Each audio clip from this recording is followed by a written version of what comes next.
जय श्री राम दोस्तों, मैं कल्याण भगत स्वागत करता हूं आपका अंबे कल्याण चैनल पर। दोस्तों, ये वीडियो थोड़ी लंबी हो सकती है पर आपके लिए बहुत महत्वपूर्ण साबित होने वाली है। इस वीडियो को अगर आप पूरा सुनेंगे तो ही इस वीडियो को आप समझ पाएंगे। तो आप सभी से रिक्वेस्ट है कि इस वीडियो को आपको पूरा देखना है, पूरा सुनना है। दोस्तों, क्या आपने कभी खुद से ये सवाल पूछा है कि मैं कौन हूँ? ये एक साधारण प्रश्न नहीं है, बल्कि वो रहस्यमयी दरवाज़ा है जो आपकी असली पहचान तक पहुँचने का रास्ता दिखाता है। क्या आप ये शरीर हैं जो एक दिन समाप्त हो जाएगा, या फिर ये 5 इंद्रियां जो हमें इस संसार का अनुभव कराती है? क्या आप मन हैं जो हर पल बदलता रहता है, या बुद्धि जो तर्क करती है? आपने कभी सोचा है, जब आप कहते हैं मेरा शरीर, तो इसका अर्थ क्या हुआ? यही कि आप शरीर के मालिक हैं, ना कि शरीर। तो फिर आप कौन हैं? चलिए इसे समझने के लिए एक पल रुकते हैं। दोस्तों, कल्पना कीजिए आप गहरी नींद में हैं। उस समय ना तो आप अपने शरीर के बारे में सोच रहे हैं, ना अपने विचारों के बारे में, फिर भी आप हैं। तो वो कौन है जो सब कुछ बंद होने पर भी मौजूद रहता है? यही सवाल हमें हमारी आत्मा तक ले जाता है। दोस्तों, पुराने समय की बात है। एक महात्मा जंगल में आत्मज्ञान की खोज में गए। उन्होंने वर्षों तक तपस्या की, लेकिन सवाल वही रहा, मैं कौन हूं? एक दिन उन्होंने ध्यान करते हुए महसूस किया कि वो शरीर से अलग हैं। उन्होंने जाना कि शरीर तो सिर्फ एक वस्त्र है जो आत्मा ने धारण किया है। उन्होंने समझा कि मन और बुद्धि भी केवल उपकरण हैं जो आत्मा की सेवा में हैं। यह समझने के लिए जरूरी है कि हम बार बार इस प्रश्न पर ध्यान दें। एक बार आंख बंद करके खुद से पूछें, मैं कौन हूं? क्या मैं वो विचार हूं जो अभी मेरे दिमाग में चल रहा है? नहीं, क्योंकि ये विचार हर पल बदलते रहते हैं। तो फिर क्या मैं वो भावनाएं हूं जो मुझे प्रभावित करती है? नहीं, क्योंकि वो भी स्थायी नहीं है। इस सवाल का जवाब तभी मिलेगा जब हम अपनी चेतना के गहरे स्तरों में प्रवेश करेंगे। दोस्तों, आत्मा को जानने के लिए हमें ध्यान करना होगा। रोज सुबह ब्रह्म मुहूर्त में कुछ पल शांत बैठकर गहरी सांस लें और खुद से ये सवाल पूछें। शुरुआत में कुछ नहीं दिखेगा, मन भटकने लगेगा, लेकिन धीरे धीरे एक दिन ऐसा आएगा जब सब कुछ स्पष्ट हो जाएगा। दोस्तों, विज्ञान भी अब ये मानने लगा है कि चेतना मस्तिष्क और शरीर से परे है। न्यूरोसाइंस भी कहता है कि हमारे विचार और भावनाएं मस्तिष्क की गतिविधियां हो सकती है, लेकिन चेतना एक अलग आयाम है। ध्यान के माध्यम से हम इस चेतना को महसूस कर सकते हैं। आत्मा को समझने के लिए आपको खुद को बाहरी पहचान से अलग देखना होगा। गीता में श्री कृष्ण कहते हैं, तुम ना ये शरीर हो, ना ये मन, तुम तो एक शुद्ध आत्मा हो। जब आप ये समझ जाते हैं तो आपके जीवन में एक अद्भुत परिवर्तन होता है। कल्पना कीजिए कि आप एक आकाश हैं। आपके भीतर बादल आते हैं और चले जाते हैं। ये बादल आपके विचार और भावनाएं हैं, लेकिन आकाश हमेशा स्थिर रहता है। ये आकाश ही आपकी आत्मा है। इसे कोई हिला नहीं सकता, इसे कोई बदल नहीं सकता। अब सवाल है, इस सत्य को अपने जीवन में कैसे लाएं? सबसे पहले रोज ध्यान करें। यह ध्यान केवल बैठने का अभ्यास नहीं, बल्कि आत्मा के साथ जुड़ने का माध्यम है।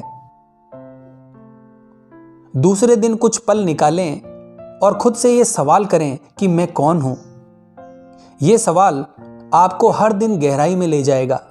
जीवन में जितनी भी समस्याएं हैं, उनका समाधान इसी प्रश्न में छिपा है।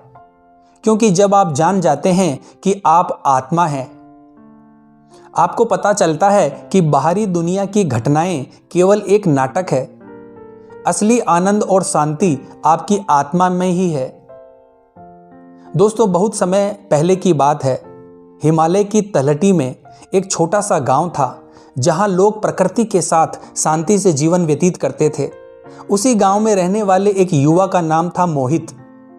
मोहित बचपन से ही बहुत जिज्ञासु था। उसने हमेशा दुनिया और अपने अस्तित्व के बारे में गहरे सवाल पूछे। उसका सबसे बड़ा सवाल था कि मैं कौन हूं। वो जब भी अपने माता पिता, गांव के बुजुर्गों या गुरुकुल के शिक्षकों से ये सवाल पूछता तो वो उसे अलग अलग जवाब देते। कोई कहता तुम एक शरीर हो, तो कोई कहता तुम अपने कर्म हो। लेकिन मोहित को ये जवाब संतोषजनक नहीं लगते। उसे हमेशा लगता कि इन जवाबों के पीछे कोई गहरी सच्चाई छिपी है जिसे कोई समझ नहीं पा रहा। एक दिन मोहित ने तय किया कि वो अपने इस सवाल का उत्तर खोजने के लिए गांव छोड़ देगा। उसने अपनी यात्रा शुरू की और हिमालय की ओर निकल पड़ा। रास्ते में उसे तरह तरह के लोग मिले, कुछ साधु, कुछ व्यापारी और कुछ तपस्वी। लेकिन किसी के पास उसके सवाल का स्पष्ट जवाब नहीं था। अपनी यात्रा के दौरान मोहित एक पर्वत की चोटी पर स्थित एक आश्रम पहुंचा। वहां एक योगी ध्यान में लीन थे। मोहित ने उनसे अपना सवाल पूछा, महात्मा जी, मैं कौन हूं? योगी ने अपनी आंखें खोली और मुस्कुराते हुए कहा, बेटा, यह सवाल जितना सरल है उतना ही गहरा है। इसका उत्तर तुम्हें अपने भीतर खोजने की जरूरत है। योगी ने मोहित को ध्यान का अभ्यास करने की विधि सिखाई और कहा, जब तुम अपने विचारों से परे जाकर शांत हो जाओगे तब तुम्हें उत्तर मिलेगा। मोहित ने ध्यान करना शुरू किया, लेकिन जैसे ही वो ध्यान में बैठता उसका मन भटकने लगता। उसे कभी अपने घर की याद आती, कभी अपने सवाल का उत्तर जानने की जल्दी उसे परेशान करती। योगी ने उसे समझाया, तुम्हारा मन एक चंचल बंदर की तरह है। इसे शांत करना आसान नहीं है, लेकिन असंभव भी नहीं। धैर्य रखो। ध्यान की कठिनाइयों के बीच मोहित ने महसूस किया कि उसे अपने सफर को आगे बढ़ाना चाहिए। वो आश्रम छोड़कर नीचे की ओर चल पड़ा। रास्ते में उसे एक व्यापारी मिला जो बहुत धनी था। व्यापारी ने मोहित से उसकी यात्रा का कारण पूछा। मोहित ने अपना सवाल दोहराया, मैं कौन हूं? व्यापारी हंसते हुए बोला, तुम्हें यह सवाल पूछने की क्या जरूरत है? जीवन का असली उद्देश्य है धन कमाना और सुख प्राप्त करना। यही तुम्हारी पहचान है। लेकिन मोहित इस जवाब से सहमत नहीं हुआ। उसने व्यापारी से पूछा, अगर धन ही सब कुछ है तो आप इतने असंतुष्ट क्यों लगते हैं?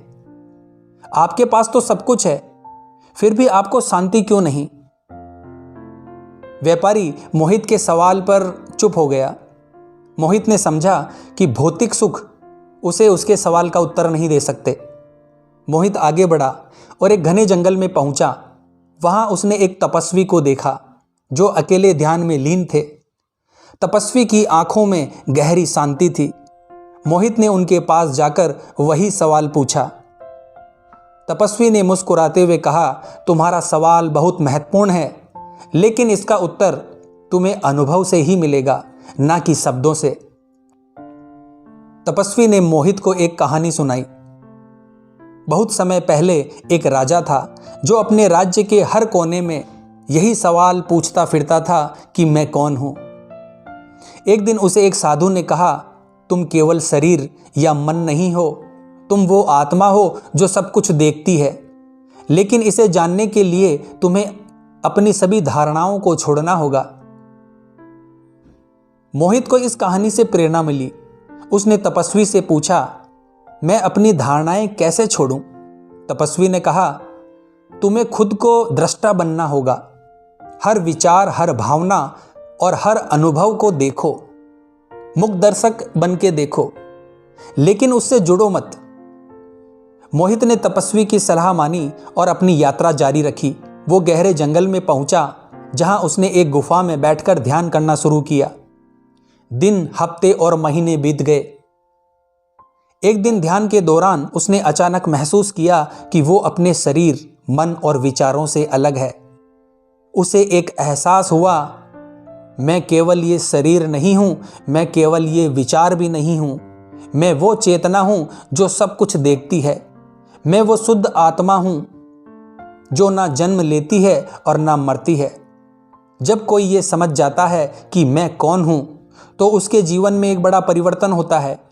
ये ज्ञान केवल आत्मा को जानने का नहीं, बल्कि जीवन के हर पहलू को गहराई से समझने का दरवाजा है। आत्मबोध के बाद अगला प्रश्न स्वाभाविक रूप से आता है, हम यहाँ क्यों हैं? हमारा मुख्य उद्देश्य क्या है? जीवन के उद्देश्य को समझने के लिए सबसे पहले ये देखना होगा कि ये संसार क्या है। ये जगत हमें हर पल आकर्षित करता है। धन, संबंध, सफलता और प्रतिष्ठा की चाह में हम भागते रहते हैं।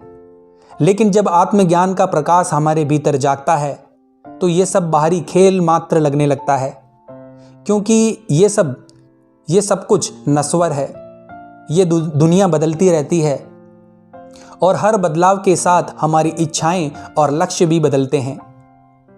परम सत्य यही है कि जीवन का उद्देश्य बाहरी चीजों में नहीं, बल्कि उस आंतरिक चेतना में छिपा है जिसे हमने अब तक अनदेखा किया है।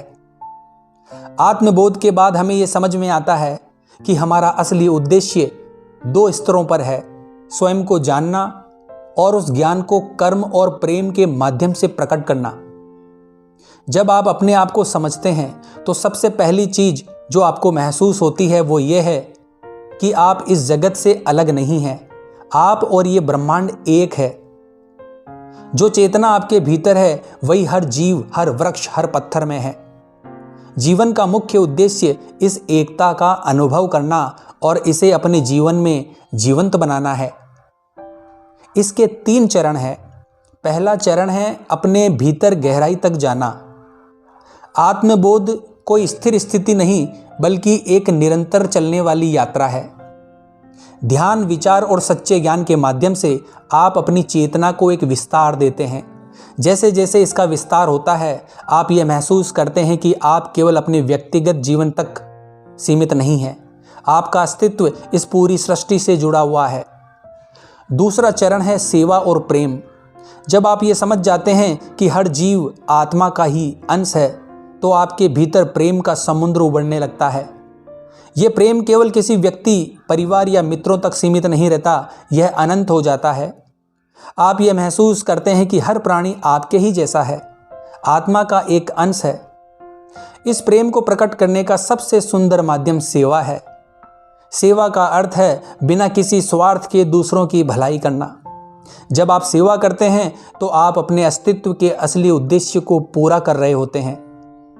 तीसरा और अंतिम चरण है अपने जीवन को सत्य, प्रेम और करुणा का माध्यम बनाना।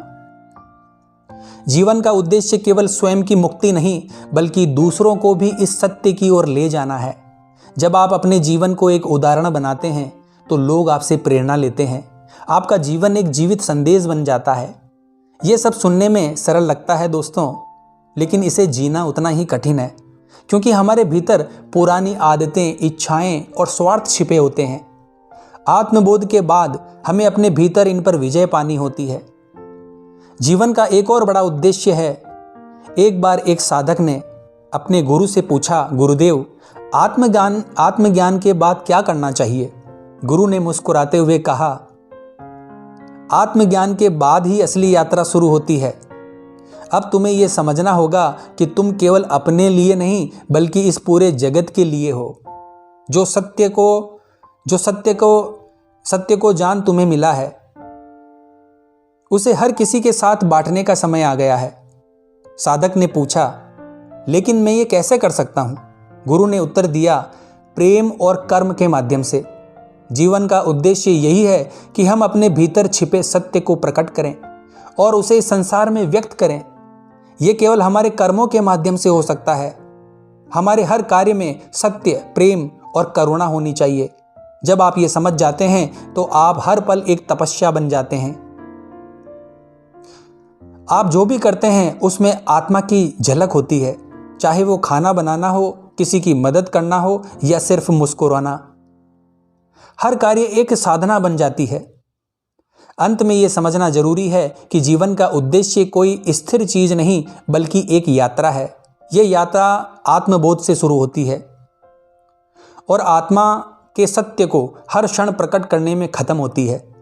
लेकिन ये अंत भी एक नई शुरुआत होती है, क्योंकि ये संसार एक खेल है और इस खेल का उद्देश्य आनंदित होकर खेलना है।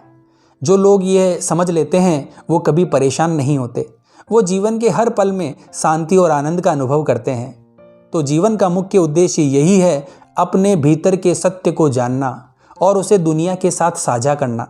यही जीवन का सबसे बड़ा सत्य है। दोस्तों, आज हमने जीवन के सबसे महत्वपूर्ण प्रश्नों पर विचार किया है कि मैं कौन हूं और जीवन का मुख्य उद्देश्य क्या है। ये सवाल साधारण नहीं है, ये ऐसे प्रश्न हैं जो हर व्यक्ति को अपनी जड़ों तक ले जाते हैं। जय मां अम्बे, जय श्री कल्याण।